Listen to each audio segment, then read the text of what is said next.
Yo, it's Guido coming after the Tactics Talk and another in my series of century battles. I need to come up with a better name for it. The Search for the Century Challenge, the 100 Game Challenge. I don't know. All tanks that I had less than 100 battles in. Is this a tank? See, I'm already starting. I'm already starting with the whole, Guido hates Artie's. So mean about Artie. This is a tier 7 French. The Lorraine. I'll give it one thing. It's mobile.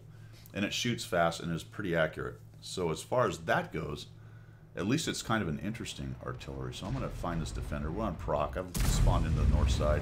I go to a pretty standard spot. And that's fine. I accept that I'm probably going to get looked at for counter, but I'm going to move every time. I might have moved a little bit more. But you'll notice when I shoot, I immediately go to drive mode and I start moving. I'm already hitting double. W. I'm already hitting W. As soon as I fire, I hit W and go. I don't stand around to admire my work and say, oh, did I hit something? I just go. Who cares? You hit someone or you don't. There's nothing you can do by staring at where your shell goes. And that gives the other guy's shell at least a second or two to come at you. You need to be moving. Not everybody counters, but you don't want to be that guy. So I'm just looking. I got a target-rich environment on the 5-6 line, but I'm also seeing that the hill is getting pressed a little bit. I would really like to not lose the hill. All right. Artillery is largely a skillless, classless class. I'm just kidding. You guys are great. But if you're going to do it right. Look for where your team's having issues and try to help them out. They're definitely stacked up on the 5-6. We're fine over on the 1-2. I'm not even going to worry about the 1-2. We're doing well over there. These guys, though, are a big glob of dudes. So I'm going to start hitting them. You notice I move every time. Forward or backwards. Try not to be predictable. Watch out for when you get to the back of the map. If you back up to the back of the map, shoot, and then forget and try to back up, you're clearly not going anywhere. So be careful with that kind of thing. And pretty quickly I'm going to notice that the hill, I wish I'd have noticed it right there.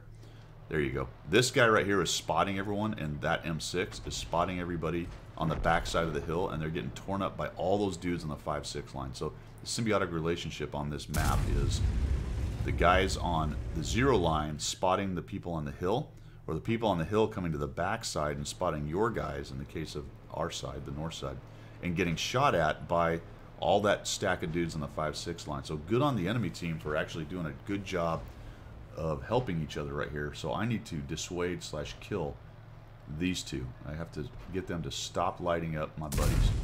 Again, fire and move. Stick and move, stick and move. 192, put a shot on him. And then I'm starting to get worried because now I've got an 0-1 who's alone, and I'm assuming afraid. I was about to say unafraid, but I bet he's afraid because there's all kinds of dudes right there. The Firefly in the back is keeping him a bit honest. He's been shooting at the defender and everybody else as they poke. Down goes the M6. That's good. So now I need to get rid of this E2. This guy's bugging me. Put another hit on him. Not much. One of the problems with the Lorraine gun is it really doesn't hit very hard, and with the new splash rules and lower alpha damage, it really is kind of anemic for a artillery gun and will be frustrating against anything that has any kind of armor. The Bat Chat does a nice job, jumps in, and I'm thinking he was going to kill him. No. Somehow the stupid thing lived. I don't think I actually noticed that as it was happening. And I noticed the reason I didn't shoot at the guy because I saw the Bat Chat start circling. I didn't want to hit my Bat Chat. I said, surely he'll deal with this guy. Put 217 onto the defender. And he eats a bunch more since I tracked him. Look at that. Yes, there he goes. Defender down. And that's really the strength of artillery, is that kind of thing, which is what the proponents all talk about, and it's hard to argue. It does hammer heavily armored tanks on occasion. I'm going to go to the G view on this. It's not something I use a whole bunch, but that was a nice way to just aim exactly into the side of that tank. I was really hoping for an ammo rack or pen or something, but did a little bit of damage. Now the AT-8 in his heavily armoredness is sitting there, and I'm thinking, ooh, I'm going to get a 2-for-1 here.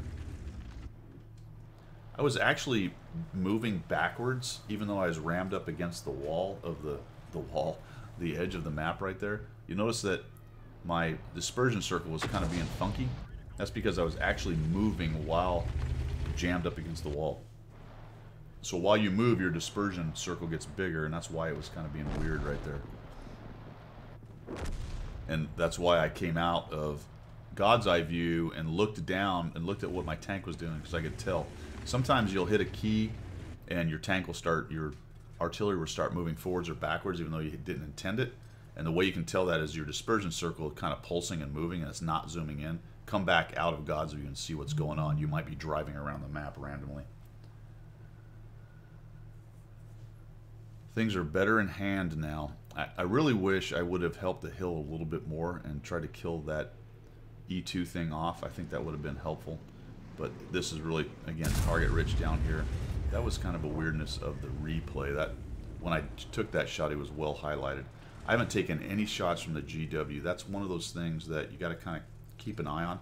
The other reason I go back to the tank and start moving and driving is I'm also want to see, vice just staying in God's eye view and leaving my targeting near where the enemy tanks are, is I want to see if any rounds come in, which gives me SA as to whether he's looking at me or not. Oh, right. I forgot about this. This is a pretty good game. 2086. 1,000 assist and 1,200 on the stun. And it would have been an even better game, except I think somebody came to the door. As I remember. You can see that my tank has stopped moving. We're going to end up winning this game. It would have been clearly better if I had not. I forgot all about that. That's pretty funny. Somebody came to the door. I think it was the roofer.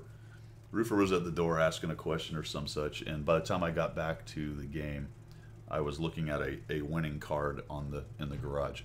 So that's pretty much it. For the Lorraine 15550 Tier 7 French artillery, really a pretty good artillery. I actually, as artillery goes, I like this one. The gun is anemic, like I said, for a Tier 7. Occasionally you hit things like Onis, Ohos, or some of the Tier 9 heavily armored tanks. I mean, no kidding, you can hit them for 10 or just simply none. But light-skinned tanks does fine with. All the Tier 7 stuff and 6 does fine with. Obviously, Tier 5s can hit those things pretty hard. But it reloads quickly and it's accurate. So as far as being engaged in the game and being able to shift fires and support your team, this one does it pretty well. And plus it's got stun, so it's got a big enough gun that you're getting stun on them as well, tracking people and all that good stuff. All right, guys, thanks for tuning in. That's enough for this artillery stuff. We will see you.